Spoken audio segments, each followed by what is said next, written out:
Good evening, everyone. It's a Sunday evening. We're on 5th Avenue. And somebody messaged me earlier this morning after I got done making the other vlog on Penn Avenue. I thought it was a really good question, so I'm going to try and answer it here. How do you keep your spirits up when you're homeless? I think it's a good question.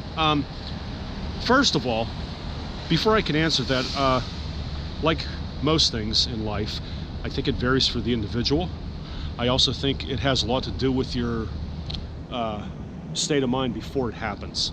And what I mean by that is, if you're a person who naturally suffers from depression and anxiety, and all of a sudden you find yourself in this situation, that's going to be bad.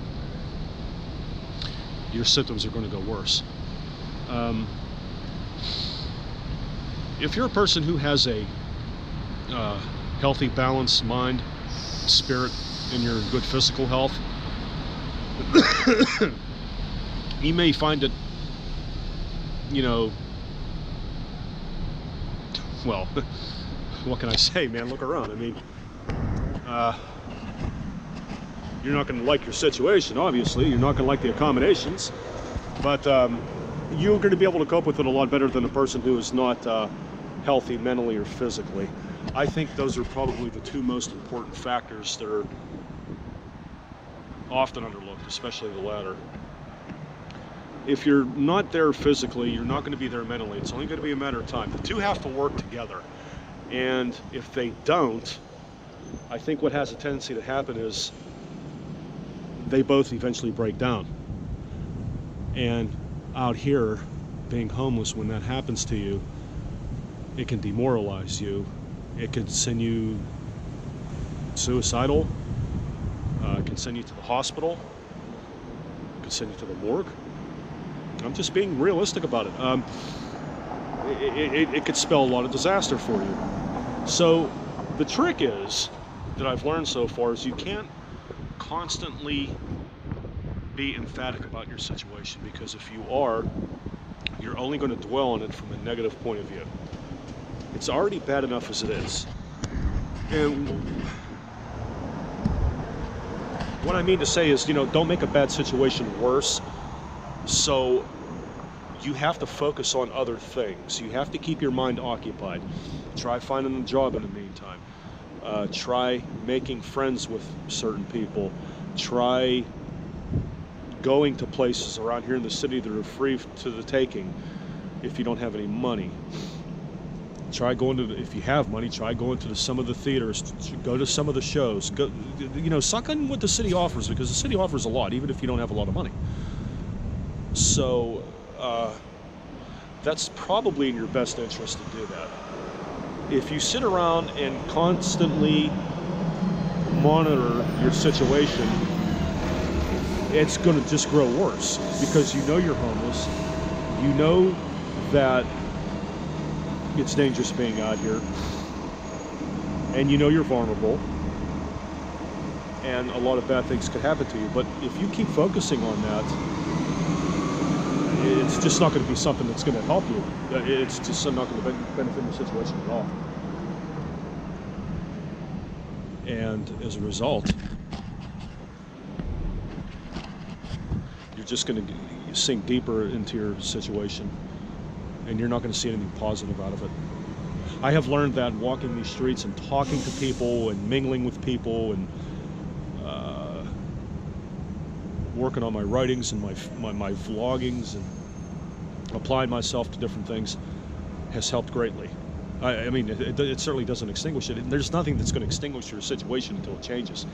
But the idea is to keep up your spirits, because this is the greatest trial of your life. It's probably going to be the greatest trial you'll ever have, unless your health goes and you have terminally ill cancer or whatever. You're going to have to deal with that. So I mean, this is a pretty tough situation. Most folks don't find themselves in this situation in life, so it's very challenging. And I'm not saying that to suggest that I'm proud of my situation. That's not what I mean. But what I do mean is, you're going to come out on top of this if you let yourself. You can't control your situation around you, but you can control how you react to it. Something I've learned. Again, you have to be very careful of what you tell yourself when you're out here. You have to be very careful of how you react to things. The slightest things will overwhelm you because you know you don't have a place to sleep tonight. You know you don't have a home. You know you have nobody that cares for you. That's why you're homeless. So you are the only one right now that you can rely on. This is a 100% self-reliance project. It really is. And I know a lot of folks don't want to hear that, but it's just true. You got to rely on yourself. Who else are you going to rely on? Look where you're at. Who's out here with you? So I have a tendency to believe that if I control my reactions to my situation, it's getting cold sitting in this building here. If I'm careful in how I react to things, I'm confident I can come out on top. And with that said, the more I have a positive attitude, the more beneficial it's just going to be to me.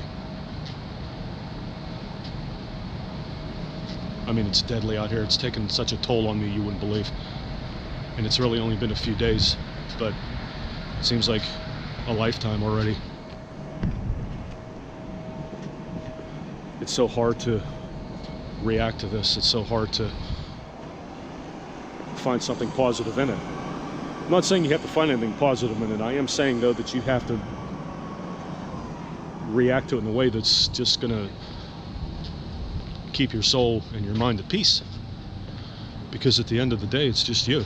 As I said, there's nobody else out here with you. There's nobody walking with me. It's just me. You see anybody? No, you don't. So I gotta tell you one thing, it's been a learning experience. You'll find out who your friends are, you'll find out who your friends are not. Just like everything else that you have in life. When you have good times in life, you have a lot of friends.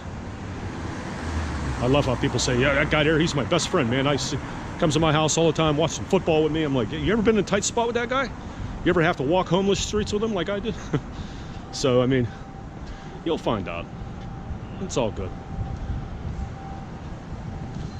It's usually how it ends up all the time. The true tests are always yet to come.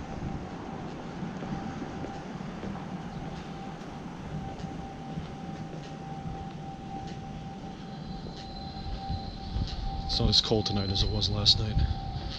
We're supposed to have a little heat wave tomorrow. It's going to be beneficial for me. Tomorrow's another day. Focus one day at a time. That's all you can do out here. Can't ask any more of yourself. Don't overwhelm yourself when you're out here. You'd be sorry if you did, because your mind can play tricks on you. After a while, when you start to adjust to things out here, your sense of time is a lot different than when you had a job and had a house. It's all different out here. It's almost like you're dead, except that you aren't, but you just have a very different lifestyle. So with that said, I'm going to close this off, and I'll see you in the next vlog. Okay? I'm out. Peace.